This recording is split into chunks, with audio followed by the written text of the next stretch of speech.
I just tell the truth. Some people don't like it. It goes right back to the beginning of this narrative we had about what happened on CNN. Some people just go crazy when they hear the truth, and I don't care.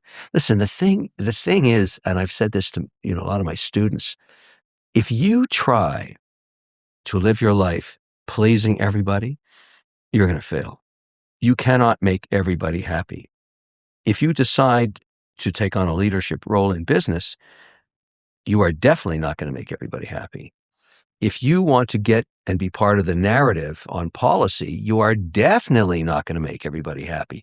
The only people you need to keep happy are your 20th. Most people only have 20 people in their lives that mean anything to them, their family and maybe an extended family and some close friends. There's not 200 people that you spend every day with. Everybody else, your role is not to make them happy.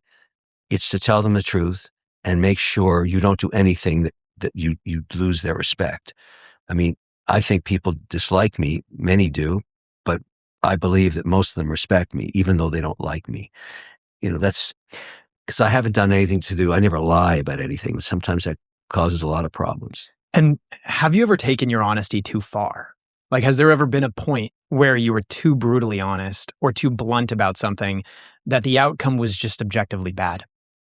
Yeah, that happens. I mean, yes, I have. I can think of, recently, Billie Eilish comment.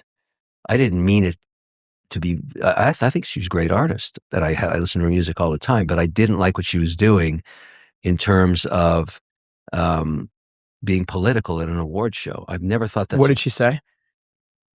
It's about ice, I believe. Oh, yeah. And so it's sort of she really got pissed off at me. But I believe... What is it like to have Billie Eilish mad at you? Is she like DMing you? Like, yeah, I don't know. I mean, it's she had a bunch of actors come out in her support, and I think that's great. I don't dislike these people. Most of them I haven't even met.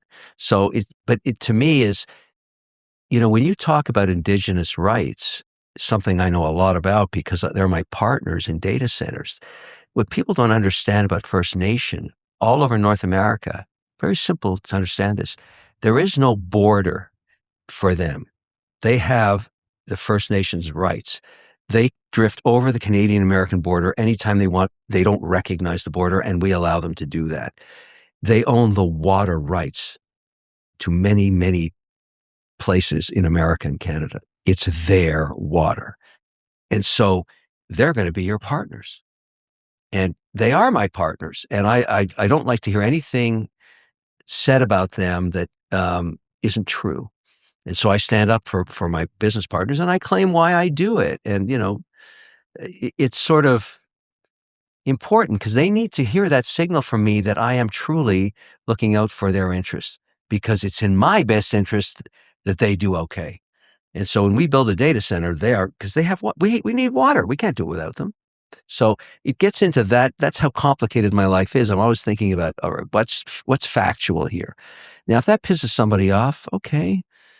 But, I don't think I'm a bad guy. I'm just telling the truth. It's still the truth today. Do you think that as time has gone on, that the truth has become more elusive in terms of people now prioritize feelings over some form of objective reality? Like back in the day, you could be blunt, you could be brutally honest, and people were more okay with it.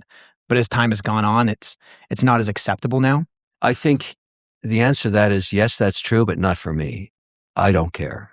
I just don't care. I'm going to tell the truth every day.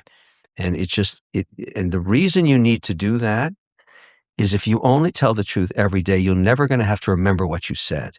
It's still going to be the truth tomorrow. And I really think there's something else going on. Just look at what's occurred on the Epstein files now that we have AI, millions of pages, okay? If you're in that, it's not about the criminal prosecution.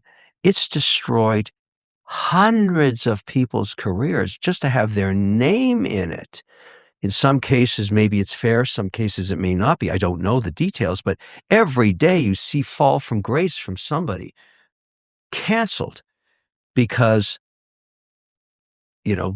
they obviously didn't think that through. You have to live your life every day thinking, is everything I did today, am I comfortable with it? Was I honest? Did I do anything that I'd be ashamed of tomorrow? Because with AI coming and social media, everything you do is seen by everybody all the time. So it goes back to the truth thing. I would argue the best thing you can do is tell the truth, because if it's not true, you're going to get fucked 100%.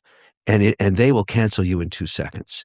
Did someone like lie to you early on, or did something happen for you to have such a strong emotional attachment towards the truth? Because I remember the last time my mother caught me in a lie when I was like 15 years old, and it was a bold-faced lie. What was the lie? I'm trying to remember. I was in high school. I think it was about smoking drugs, I think.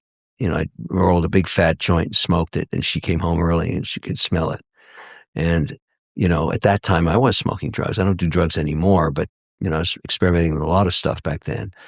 And she said, you should have told me the truth, because I've caught you in a lie. And she said, then look, if you only tell the truth every day, you'll never have to remember what you said, because I just caught you lying to me. And it really had an impact on me. It really hit me. And I thought, shit, she's right. And I remember, it was in the kitchen. I remember it crystal clear. And ever since then, I've tried the truth. It's worked for me, but shit, it's got me in a lot of trouble too. What's the hardest truth you've had to deliver? And what's the hardest truth you've had delivered to you? It's always when I'm terminating somebody. I have such a massive organization now, and I'm very fortunate in business, but I really require executional excellence. And, people, when we're going back into entrepreneurship here, but when you become a leader and you take other people's money and you start investing it, they make the assumption that you are going to protect their capital and give them a return. And in order to do that, your mandate is to find the very best people to work in these companies. And so my job is to find the right CFO, find the right CEO, find the right tech person, and then you have to not only do that, gel a team. The team has to work together. So my strategy has always been, let's hire someone for 6 months first, see if it works on a consulting basis at 30% higher salary and no stock options or anything. And then if it doesn't work out on their resume, it simply says, I consulted with one of the O'Leary Ventures groups and I just moved on. But the hardest thing is when you finally come to the point where you've got to make a change, you have to tell them why. You got to be honest. And that's tough. It's really tough. But you also have to be fair. I think, it's got to be thousands of people now that I've let go, in my career.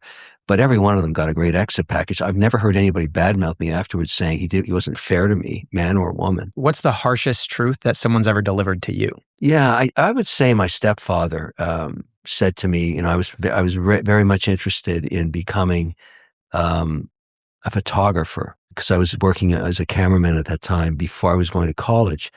And he sat me down and said, I'm sorry, but you're just not good enough. You don't have what it takes to survive against the level of quality that's out there. You're just not good enough. And that was a real stunner. And he was right. He was right. And it forced me to go back into college, and I did a business degree. And then the first thing I did to spite him was to start a production company. But I made sure I wasn't the chief photographer anymore. So you still kind of listened. Well, I sold. That was my first deal. It's called Special Event Television. It did all the NHL Saturday programming. But I hired great cameramen and then I learned how to edit myself. I was a good editor, still am. But it's sort of it's very hard to have somebody tell you you're just not good enough when it's true. It's true. He was right. Some people can't accept that. They can say, well, no, I'm going to get better. Executional skills vary on different mandates. You may be very, very good at one thing and not in another. And the real strength in life is figuring out what you're not good at. That's more important than knowing what you're good at, so that you don't try and do things. I'm really shitty at logistics. It bores the crap out of me. Making widgets, shipping widgets. I've always had a partner that does that in every business I've done. I'm the marketing sales guy. I'm really good at that. And I know that, and I can measure that. But when it comes to where do we inventory our widgets? I don't give a shit. Go figure it out. And I'm willing to give up equity to people who can solve that. Hold on a second. Do you remember that doctor's appointment you were supposed to make a while ago? The one that's been sitting on your desk for weeks, maybe months? Maybe it's just an overdue annual checkup, the weird rash that you keep Googling, or it's your dentist reminding you it's been 2 years since your last cleaning. Get your teeth cleaned. Trust me, we've all been there. Booking doctor's appointments has always felt like such a hassle until now. That, of course, is where our sponsor, ZocDoc, comes in. For those unaware, ZocDoc is a free app and website that allows you to search and compare high-quality in-network doctors and then click to book an appointment right on the spot. You can filter by insurance, location, and medical specialty, and you can also check verified patient reviews so you know what to expect. From there, once you find the right doctor, you can see their real-time availability and book an appointment that fits your schedule. And appointments made through ZocDoc usually happen very fast, typically within just 24 to 72 hours of booking, and yes, you can even score same-day appointments. So stop putting off those doctor's appointments and just go to ZocDoc.com/iced to find and instantly book a top-rated doctor today. That is ZocDoc.com/iced, ZocDoc.com/iced. Thank you so much, ZocDoc, for sponsoring this episode.